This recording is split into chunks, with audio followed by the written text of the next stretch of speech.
What's up mga guys? Good morning. Welcome muli dito sa ating channel, ang Corgi 7. So for today's video, tingnan natin ngayon yung ating mga puppy, yung 5 puppy na anak ni Sophie. So tingnan natin ngayon, dumilat na yung kanilang mga mata. So ayan. Ito na mga guys yung ating mga puppy. So buksan natin yung ilaw. So ngayon pinapatay na natin yung kanilang ilaw. Ayan.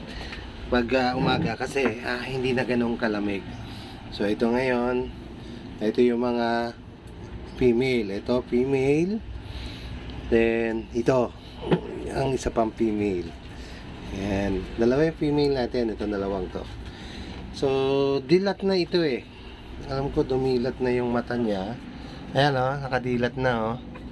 So kasi sila ngayon ay 2 weeks old. 2 weeks old na sila. So ayan o, mabiblis ng gumalaw. Ayan, pagisingin natin ito isang male. Ito male din ito eh. Ayan. Ayan o. Ang bibilis na nila o. Pasok na. O tingnan nyo. Pamasok din si Rado. So actually ito si Rado, kapatid niya ito. Same parents sila. Si Basti yung father, ang kanilang sire, ang dam nila ay si Sophie. So ito si Sophie. So si Rado kasi is second batch. Yung first batch na naging anak ni Sophie tsaka ni Basti ay na-rehome lahat. Kasi dapat doon kami magtitira ng isang female. Pero nakuha nakusundadahan yung female. So, na-rehome. So, dito, dahil nga ang aming kinip ngayon yung si Gucci, yung female na anak ni Blue. So, dito, ang ititira naming male is itong black and white. So, maring ito ang aming saan ba? Ito. Itong male na to. So mga dilat na yan lahat, dilat na sila. So itong tricolor ang iiwan namin. So ito naka standby na si Sophie. Nalilikot nila oh. So ito mga ka-corgi, hindi namin ito hindi namin binabantayan ito. Talagang si Sophie lang talaga ang nag-aalaga ng niya kasi mahusay itong si Sophie mag-alaga ng tuta. Hindi na kailangan yung orasan mo mabantayan, talagang siya lang ang nag-wealth ng kanyang mga anak. Magaling na nanay ito, hindi bantayin. So talagang oras ang dating niya, yung padede niya. Ito isang tutang natira nung second batch, itong si Rado. Pero kung may makakakursunada nito, i-rehome din namin siya. Kasi ang kailangan namin naman dito is itong tricolor na male. Ayan Ayan, mga gutom na yan. Maya kasi magpapadede na rin ito si Sophie. So, ayan mga guys, dumede na. Kaya itong mga puppy nito, magaling din. Sa kabila na magaling mag-alaga ng puppy itong si Sophie, magagaling din itong mga puppy niya na maghanap ng mga dede nila o ng mga... Hindi namin ginawa yung magtutok. Hindi, talagang on their own na sila. So ang ginagawa lang namin dito pag morning, papalitan namin yung kanilang sapin.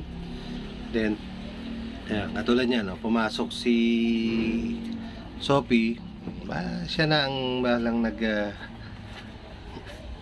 nag-ayos ng kanyang mga tuta. Tsaka malinis si Sophie sa kanyang puppy.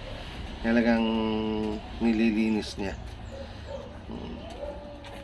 So ngayon, meron kami nag-hit ulit na si Blue nag-hit ulit pero pass muna. Kaya si Blue ngayon ay kinulong ko muna, hiniwalay ko muna siya kay Basti. Kasi si Basti mahusay na stud. Kahit walang shooter, sigurado maglalak siya. Yan, ang lulusog ng papi, ang sisigla. So, mga siguro from siguro kung bukas o sa makalawa, baka magpurga na ako ng first deworm nila. I-deworm na natin sila. Then every week na yan. So ayan yung update dito sa ating mga puppy. Sila ngayon ay 2 weeks old. Dilat na. Anong gagawa mo dyan? Ayan, sirado. Ito, malambing to, sirado eh. Malambing to eh. Nasaan ako, nandoon din siya eh. KSP.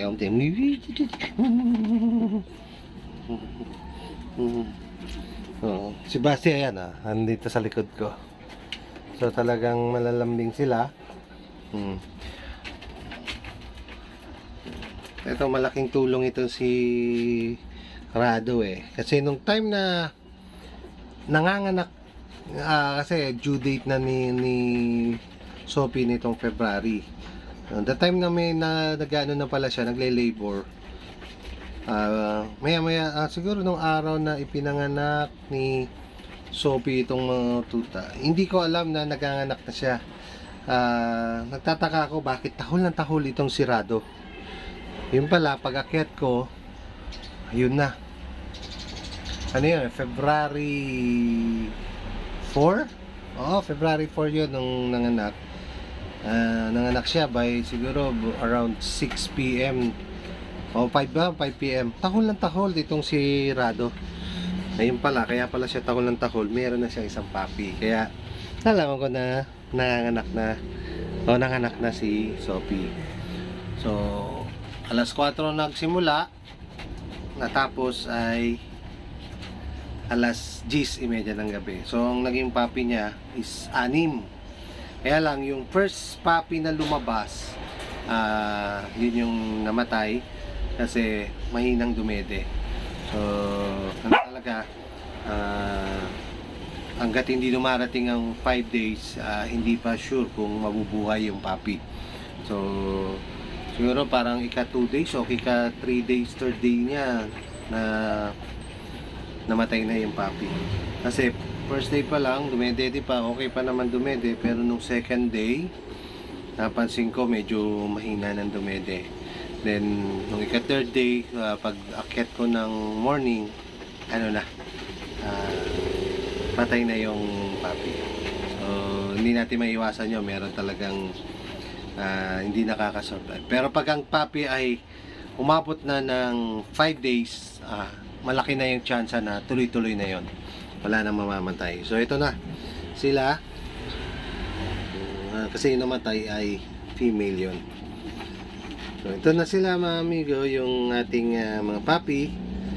So again, subscribe kayo sa ating channel. Then hit natin yung notification bell para pag every time na mag-upload kami, updated kayo. So, then paki-like and share. Baka sa susunod na mga video, ang tatalakayin natin ay about what is rabies, saan nanggaling ang rabies, paano nagkakaroon ng rabies ang aso, o paano naman mape-prevent na huwag mahawa ng rabies ang ating mga alaga aso. So yan yung tatalakayin natin sa next video natin. So again, mga kaibigan, mga kakorgi, salamat sa panonood ninyo ng ating video. See you on my next video. All goods!